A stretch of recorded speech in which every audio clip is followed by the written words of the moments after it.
মিয়ানমারের বিদ্রোহী সংগঠনগুলোর সংঘর্ষে টেকনাফ সীমান্তে এক শিশু গুলিবিদ্ধ ও স্থল মাইন বিস্ফোরণে একজনের পা বিচ্ছিন্ন হয়ে গেছে।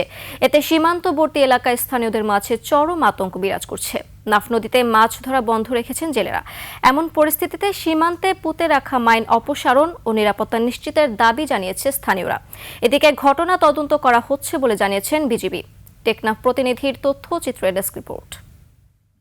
নায়াসিনামাইড ও স্যালিসাইলিক সমৃদ্ধ লিলি ফেস ওয়াশ যা ফেসের ডেড স্কিন সেল দূর করে দেয় দ্বিগুণ ফাস্টার ব্রাইটেনিং।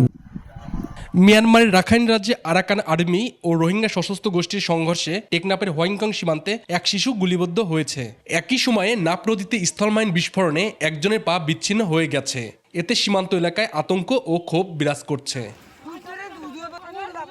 গত 11 জানুয়ারি হোয়াইকংয়ে হোজাইফা আফনান নামে এক শিশু গুলিবিদ্ধ হয়। পরদিন নাপ নদীতে স্থলমাইন বিস্ফোরণে হানিফ নামে এক জেলের পা উড়ে যায়। এতে স্থানীয়রা সড়ক অবরোধ ও বিক্ষোভ করে। মাইন বিস্ফোরণের ভয়ে টেকনাফের হোয়াইকং সীমান্তে জেলেরা মাছ ধরতে যাচ্ছেন না। স্থানীয়রা দ্রুত মাইন অপসারণ ও নিরাপত্তা নিশ্চিতের দাবি জানিয়েছেন। বাংলাদেশের ভিতরে আইসা এরা মাইন বসাইছে, কতটা বইছে, কিরকম দিছে তাও কোনো কেউ জানতে পারবে না।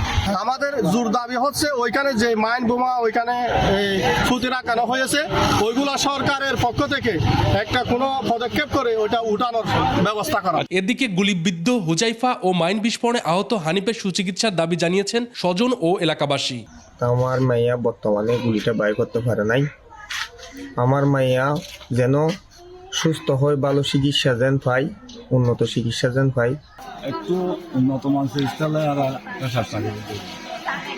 বিজিবির সেক্টর কমান্ডার জানান, বাংলাদেশের সীমান্তে নয়, মিয়ানমারের সীমান্তের ওপারে মাইন বিস্ফোরণের ঘটনা ঘটেছে। তবে এই পর্যন্ত যত মাইন আপনার বিস্ফোরণ হয়েছে আমরা দেখেছি সবগুলি সীমান্তের ওপারে হয়েছে। তথাপিও যেহেতু অভিযোগ উঠেছে আমরা বিষয়টা তদন্ত করে দেখছি। এছাড়া রোহিঙ্গা গোষ্ঠী যাতে সীমান্তে যেতে না পারে সেই বিষয়ে চেষ্টা চালিয়ে যাচ্ছে বিজিবি।